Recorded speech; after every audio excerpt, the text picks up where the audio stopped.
সাকসেসের জন্য মোটিভেশন কতটা দায়ী? মোটিভেশন কিন্তু অনেকটা স্টেরয়েডের মতন। যেমন মোটিভেশন নেওয়ার পরে সেটি কিন্তু কিছুক্ষণ পর্যন্ত তার কার্যকারিতা দেখায়, ক্ষণস্থায়ী খুব। কিন্তু সাকসেসের পেছনে যেটা প্রধানত যেটা দায়ী সেটা কিন্তু সিনসিয়ারনেস। যে আমরা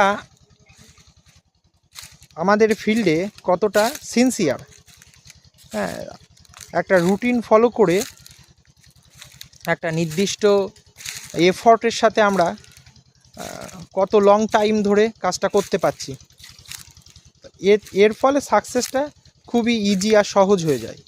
হ্যাঁ, না হলে শুধুমাত্র মোটিভেশন, যার কার্যকারিতা কিন্তু অ্যাট এ সার্টেন টাইম থাকে, কিন্তু এর কোনো লং টাইম ভিত্তি নেই। হ্যাঁ, তো নিজের সেলফ ডেভেলপমেন্ট, নিজের কতটা উন্নতি হচ্ছে নিজের সাথে নিজের পরীক্ষা করে দেখতে হবে। এবং তার ফলে কী হয়, আমাদের মধ্যে সেলফ কনফিডেন্স বেড়ে ওঠে, আত্মবিশ্বাস। এইটা কিন্তু মোটিভেশনের থেকেও বেশি গুরুত্বপূর্ণ সাকসেসের জন্য। তা আমাদেরকে সবসময় সেই দিকে নজর রাখতে হবে। আপনাদের কী মত? কমেন্ট করে জানান।